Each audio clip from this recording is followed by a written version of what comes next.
दोस्तों नमस्कार। 500 साल बाद एक बार फिर राम मंदिर को लूटा गया। 1528 में बाबर ने राम मंदिर को लूटा था और उसको तबाह किया था, बर्बाद किया था। आज की तारीख में 500 साल बाद एक स्वतंत्र भारत में राम मंदिर को लूटा गया। लेकिन आज के बाबर कौन है, यह जानना भी जरूरी है।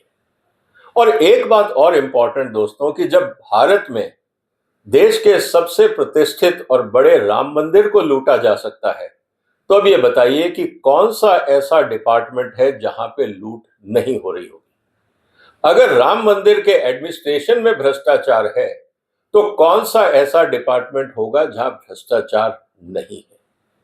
ये बात आज गंभीर मुद्दा है। इसीलिए देश के हर नागरिक को इस सवाल को उठाना चाहिए कि आज के बाबर कौन हैं और इनको खत्म करने के लिए भारत सरकार क्या कार्रवाई करे।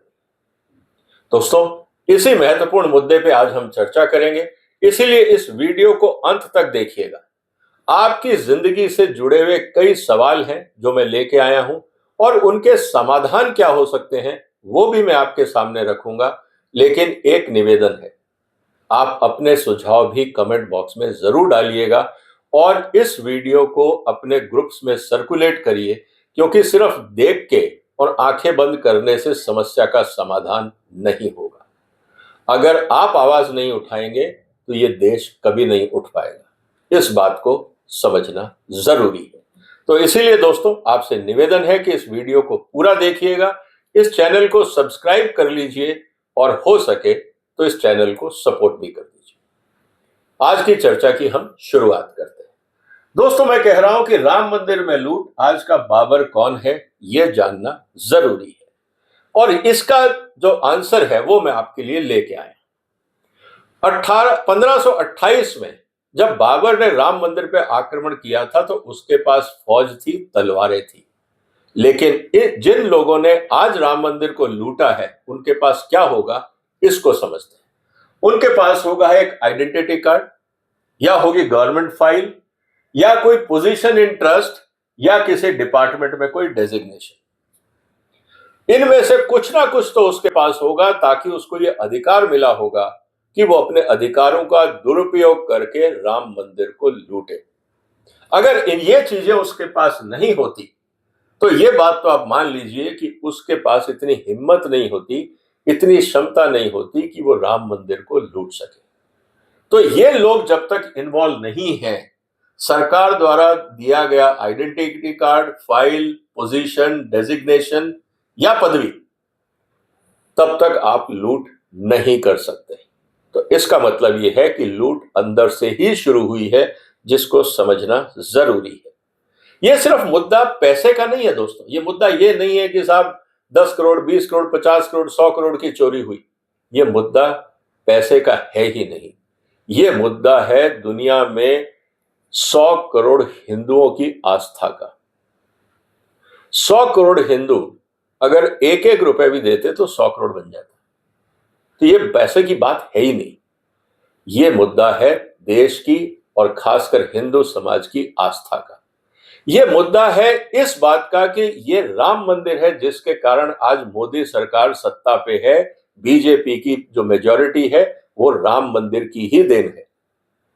इसी राम मंदिर ने बीजेपी और मोदी साहब की सरकार बनाई, और बीजेपी और मोदी साहब की सरकार के होते होते ही राम मंदिर को लूट लिया गया। मुद्दा यह है। तो 500 साल पहले अगर हम देखें तो बाबर ने राम मंदिर नहीं बनाया था, लेकिन बीजेपी ने ही राम मंदिर बनवाया, और उसी के राज्य में, उसी के शासन में उसी मंदिर को दोबारा लूट लिया गया। यह है चिंता की बात। इस बात को याद रखिएगा। एक नागरिक होने के नाते, एक हिंदू होने के नाते मैं इसलिए आहत हूं, और कोई इसमें पॉलिटिकल एजेंडा नहीं। अब सवाल इस बात का है कि अगर यह सिर्फ चोरी होती तो बहुत छोटी बात, लेकिन ये इतना बड़ा इंसिडेंस हुआ जो दुनिया का, जो भारत का सबसे प्रोटेक्टेड मॉन्यूमेंट है एक हिसाब से, और सबसे ज्यादा पवित्र मंदिर जिसको माना गया, सबसे बड़ा, सबसे पवित्र मंदिर जिसको माना गया भारत की संस्कृति में, उसको अगर हम नहीं बचा पाए तो बाकी जगह दोस्तों क्या हो रहा होगा, इसके बारे में सोचना निश्चित रूप से हम सब के लिए मजबूरी।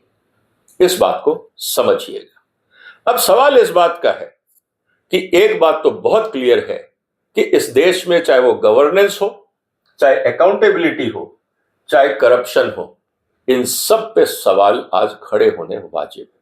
सिर्फ ये कहना कि हमारी सरकार में कोई मंत्री भ्रष्ट नहीं है, अब इस बात से तो क्लियर हो गया कि साहब भ्रष्टाचार के लिए आपको फेस बनना जरूरी नहीं है। आप भ्रष्टाचार का एक सिस्टम बना सकते हैं। कोई जरूरी नहीं है कि मंत्री रिश्वत ले। यह भी हो सकता है कि मंत्रियों ने ऐसे सिस्टम बनाए हों कि जो भ्रष्ट हो और उनकी शक्ल या उनका नाम सामने ना आए। तो इस बात की कोई गारंटी नहीं है। राम मंदिर इस बात का पूरा एग्जाम्पल है, एविडेंस है कि आप ये नहीं कह सकते कि भारत में भ्रष्टाचार नहीं है। जब भगवान को ही नहीं छोड़ा तो बाकी जगह तो आदमी जाते, आप उनको क्या छोड़ दोगे? इस बात को समझना जरूरी है। इसीलिए मैं कह रहा हूं, यह मुद्दा क्यों गंभीर है, क्योंकि राम मंदिर के कारण ही मोदी सरकार सत्ता में है। अगर राम मंदिर मूवमेंट नहीं होता, मंदिर बनाने के लिए जनता ने बीजेपी को समर्थन नहीं दिया होता, तो बीजेपी कभी शायद सत्ता में ना आ पाती, और आती तो शायद इतनी मेजॉरिटी नहीं होती।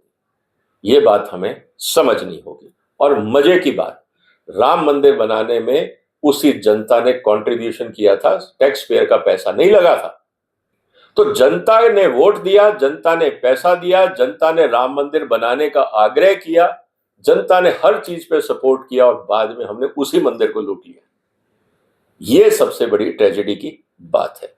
इसीलिए दोस्तों, राम मंदिर को हम सिर्फ एक आर्किटेक्ट और बिल्डिंग नहीं मान सकते। क्यों? क्योंकि ये सदियों से भारत की एक आस्था का प्रतीक रहा है, हमारी कल्चरल आइडेंटिटी रही है।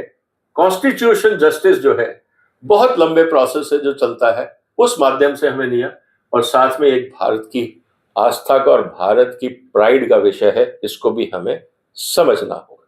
और जैसा मैंने कहा कि आप आज की तारीख में राम मंदिर में जो डोनेशन आता है वो श्रद्धा से आता है, वो कोई टैक्स नहीं है। आपने उस श्रद्धा को भी लूट लिया और उसको रोकने का आपने कोई प्रावधान नहीं किया। इस बात को लेकर मैं आहत हूं। अब सवाल इस बात का है कि अगर भगवान राम को दिया गया चढ़ावा ही अगर सेफ नहीं है, तो बाकी डिपार्टमेंट्स में क्या हो रहा होगा, आप इसको सोच सकते हैं। वहां पे जिस तरह से पब्लिक का पैसा अलग अलग डिपार्टमेंट में, टैक्स पेयर्स का पैसा अलग अलग डिपार्टमेंट में कार्रवाई के लिए जाता है, डेवलपमेंट के लिए जाता है, उसका क्या हल होता होगा जब चढ़ावा ही नहीं बचा। इस बात को भी समझना जरूरी है। तो अब सवाल इस बात का है कि आज का बाबर कौन है, उसकी आइडेंटिटी तो ढूंढने का मैंने आपको बता दिया। सड़क पे अगर आपको कोई रोकता है, लूटता है, तो आप ये मान के चलिए कि या तो उस पुलिस वाले के पास, आरटीओ के पास, या तो कोई आई कार्ड होगा, या कोई डेजिग्नेशन होगा, या कोई अथॉरिटी लेटर होगा। उसी की आड़ में वो भ्रष्टाचार कर रहा है। अगर ये चीजें नहीं होती तो उसको कौन पैसा देता? तो हम लोगों ने आजकल बाबर के आइडेंटिटी कार्ड बना के बांट दिए। तो एक नहीं, बहुत सारे बाबर हिंदुस्तान में घूम रहे हैं, और राम मंदिर जैसी सैकड़ों संस्थाएं हैं, चाहे वो हमारे स्कूल हैं, कॉलेजेस हैं, फैक्ट्रीज हैं, जिन्होंने भारत की समृद्धि के लिए काम किया, उन सबको लूटा जा रहा है।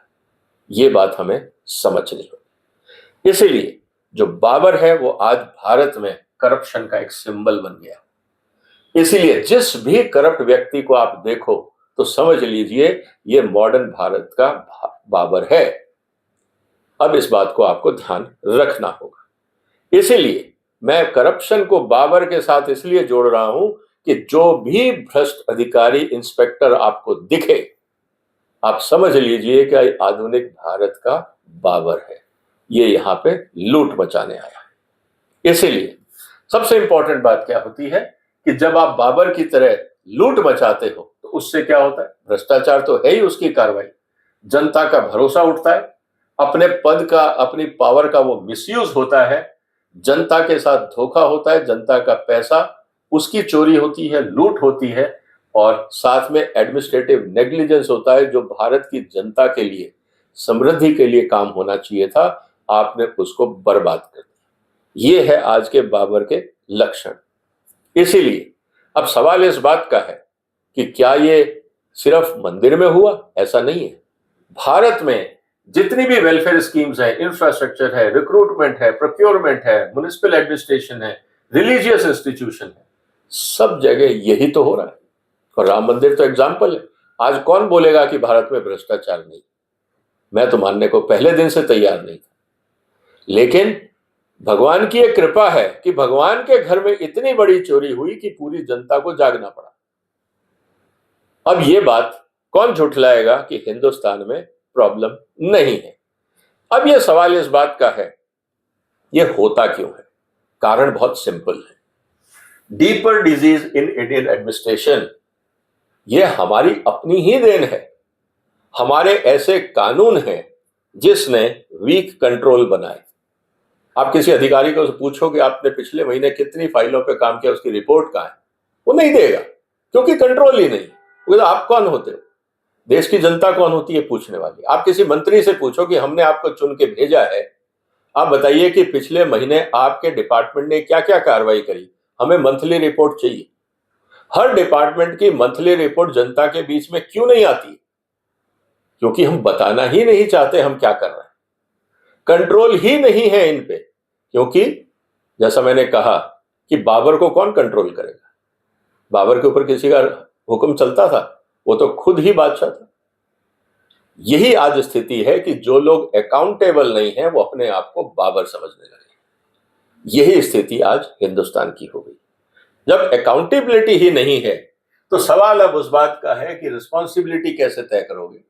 वो एम्प्लॉय की थी, सुपरवाइजर की थी, कॉन्ट्रैक्टर की थी, मैनेजमेंट की थी। कुल मिला के जब अकाउंटेबिलिटी है ही नहीं किसी की, तो फिर आप किस बात की तरक्की की उम्मीद कर रहे हैं? इसके अलावा लैक ऑफ इंडिपेंडेंट ऑडिट्स। मंदिरों के ऑडिट होते हैं क्या? कौन अपॉइंट करता है? और वो सार्वजनिक क्यों नहीं किए जाते मंदिरों के ऑडिट? हर महीने मंदिर में और हर रोज मंदिर में कितना चढ़ावा आया, ये सार्वजनिक क्यों नहीं किया जाता? जनता का पैसा है, हम क्या छुपा रहे हैं? जब तक आप ट्रांसपेरेंसी नहीं लाओगे, करप्शन नहीं रुकेगा। यह बात क्लियर है। तो निवेदन है मोदी जी से कि सर, ट्रांसपेरेंसी का कानून लाइए, बाकी कोई कानून आपको बदलने की या रिफॉर्म्स करने की जरूरत नहीं पड़ेगी। आप ट्रांसपेरेंसी का कानून ले आइए, आपका मेक इन इंडिया भी सक्सेसफुल होगा, आपका ईज ऑफ डूइंग भी होगा, ईज ऑफ लिविंग भी होगा, सब कुछ होगा।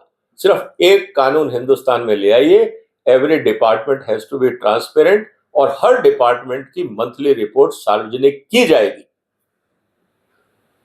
अगर आप एक ही कानून ले आते हो, देश सुधरने लगेगा। सवाल इस बात का है कि क्या आप लाएंगे? यह बड़ी उम्मीद है। क्या आप उम्मीद पे खरे उतरेंगे? यह वक्त बताएगा। इसके अलावा अब चोरी पकड़ी गई, चोर पकड़े गए, बाबर को आपने गिरफ्तार कर लिया, सजा कब मिलेगी? सवाल इसका भी है, क्या जुडिशरी करप्शन के मामलों को प्रायोरिटी पे लेगी? सवाल इस बात का भी, क्योंकि आज तो जुडिशरी पे भी सवाल उठते हैं। तो क्या स्लो करप्शन केसेस, क्या कन्फ्लिक्ट ऑफ इंटरेस्ट है?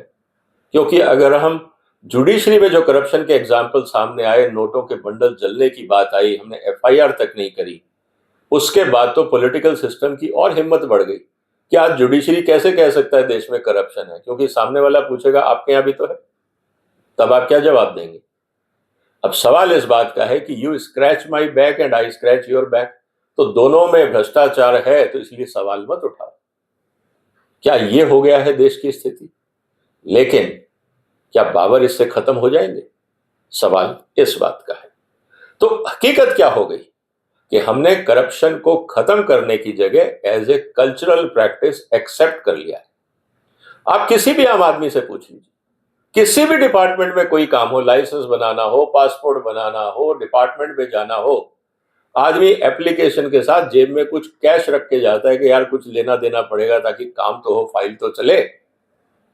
एक डिपार्टमेंट बता दीजिए मोदी जी इस देश में जहां पे आम आदमी कहे कि साहब इस डिपार्टमेंट में करप्शन नहीं है।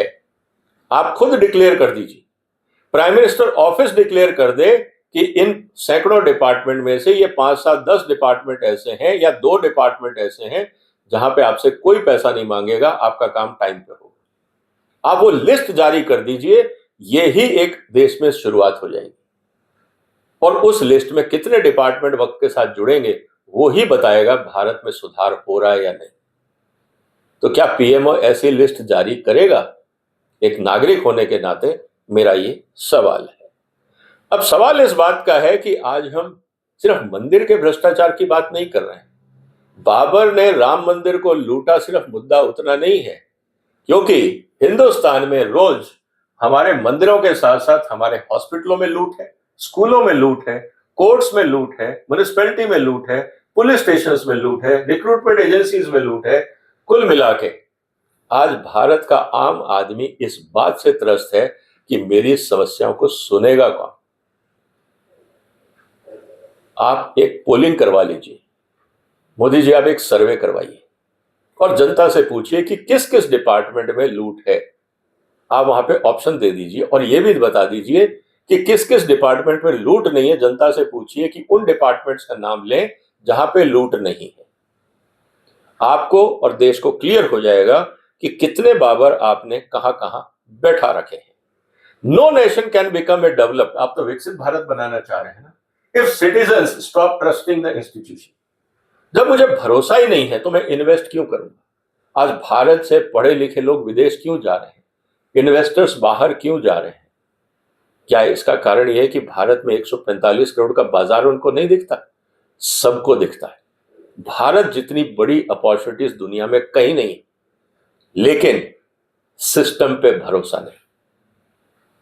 आज हकीकत यह है, डेमोग्राफिक डिविडेंड की जो मोदी जी आप बात करते हैं वो सबको दिखता है, लेकिन एडमिनिस्ट्रेशन पे भरोसा घट रहा है। इसीलिए लोग कहते हैं जब तक ये देश सुधरेगा हमारी जिंदगी खत्म हो जाएगी, चलो हम कहीं और चलते हैं और वहां आराम से रहेंगे, वहीं बैठ के काम करेंगे। ये आज हकीकत है, क्योंकि इतने बाबर हैं इस देश में लूट मचाने के लिए कि हर आदमी जान बचा के भागने की सोच रहा है। Economic growth depends on trust, investment depends on trust, tax compliance depends on trust, national unity depends on trust and corruption quietly destroys all of that. भ्रष्टाचार इन सब को खत्म कर रहा है। तो करना क्या है? मोदी जी से तो यह निवेदन है कि आप एक ट्रांसपेरेंसी लॉ लाइए और दूसरा एक सिस्टम बनाइए हर डिपार्टमेंट में, और वो डिपार्टमेंट के कंट्रोल में ना हो, उसके लिए आप एक सेपरेट ट्रांसपेरेंसी अथॉरिटी बना दीजिए। हर डिपार्टमेंट अपने यहां पे एक ऐप रिलीज करे या वेबसाइट पे दे कि आम आदमी जहां पे करप्शन हो रहा है वहां का फोटो और वीडियो खींच के वहां पे अपलोड करे और बताए कि उसने उस कंसर्न डिपार्टमेंट का भ्रष्टाचार कहां देखा। और जो ट्रांसपेरेंसी अथॉरिटी है वो उन पे कार्रवाई करे और बताए कि हर इंसिडेंस के आगे कि उन्होंने क्या कार्रवाई की। अगर आप ये 360 डिग्री इवैल्यूएशन कर पाए मोदी जी, ये देश सुधर जाएगा। ये आपका सबसे बड़ा कंट्रीब्यूशन होगा भारत को बदलने में, क्योंकि जब जनता का फीडबैक आप तक आएगा और कार्रवाइयां होंगी, देश सुधर जाएगा। आपके डिपार्टमेंटल इंक्वायरी और इन्वेस्टिगेशन ये एक आई वॉश है, इस पर कोई भरोसा नहीं करता। आप किसी छोटे जूनियर आदमी को पनिशमेंट दे देंगे, आप किसी ट्रस्टी के ड्राइवर को सजा दे देंगे, कोई रिटायर्ड बैंक अधिकारी को सजा दे देंगे। छोटे मोटे आदमी जिनके पास कोई अथॉरिटी नहीं है, जो आम आदमी है, आप उनको सजा दे देंगे, लेकिन बड़े मगरमच्छ नहीं पकड़ पाओगे आप, क्योंकि ट्रांसपेरेंसी सिस्टम ही नहीं है, अकाउंटेबिलिटी नहीं है।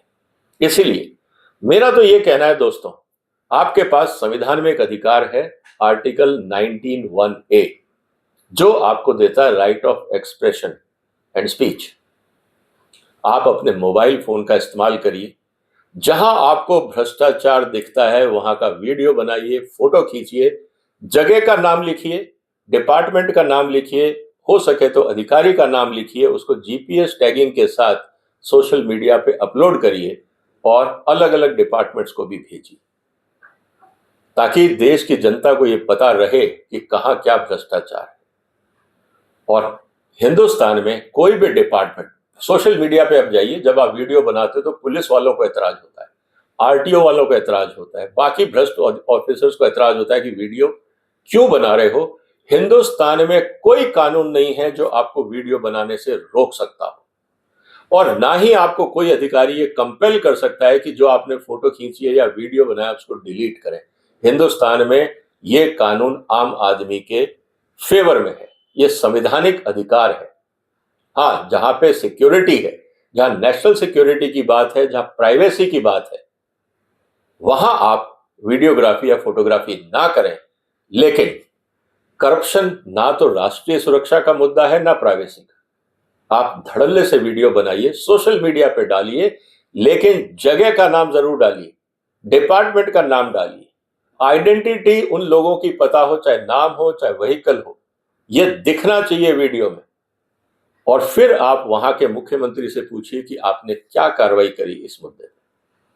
देश अगर बाबरों से बचाना है तो जनता को खड़ा होना पड़ेगा, यही एक तरीका है। और साथ ही जितने संस्थाएं हैं वहां पे एआई बेस्ड सर्वेलेंस हो, कैश काउंटिंग के तरीके हो, मैंडेटरी डिजिटल रिसीट्स हो, पब्लिक डिस्क्लोजर ऑफ ऑडिट्स हो। हर स्कूल, संस्था, हॉस्पिटल को बोलना चाहिए अपना मंथली डॉक्यूमेंटेशन करें, चाहे वो प्राइवेट है या सरकारी, क्योंकि भरोसा सब पे जरूरी है। इंडिपेंडेंट ऑडिट, फॉरेंसिक ऑडिट हो, विसल ब्लोअर प्रोटेक्शन मैंडेटरी हो, personal accountability of senior officers. वो ये नहीं कह सकता कि मैं क्या करूं, जूनियर ने कर दिया। अगर आप संस्था में बैठे हो, अकाउंटेबिलिटी हाईएस्ट ऑफिसर की होगी, ना कि जूनियर की।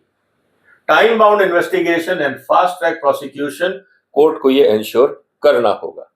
क्योंकि दोस्तों मुद्दा बहुत सिंपल है, चोरों को पकड़ना फोकस नहीं है, चोरी मुश्किल हो जाए फोकस ये होना चाहिए।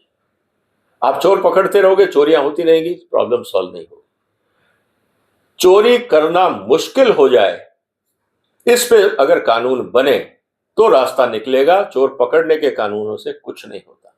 तो इसीलिए दोस्तों मेरा यह कहना है कि भारत में जो राम है वो सच्चाई का, ईमानदारी का, न्याय का और एथिक्स के प्रतीक रहे हैं। हमने अगर उनको भी लूट लिया तो अब समझ लीजिए कि देश किस पतन पे।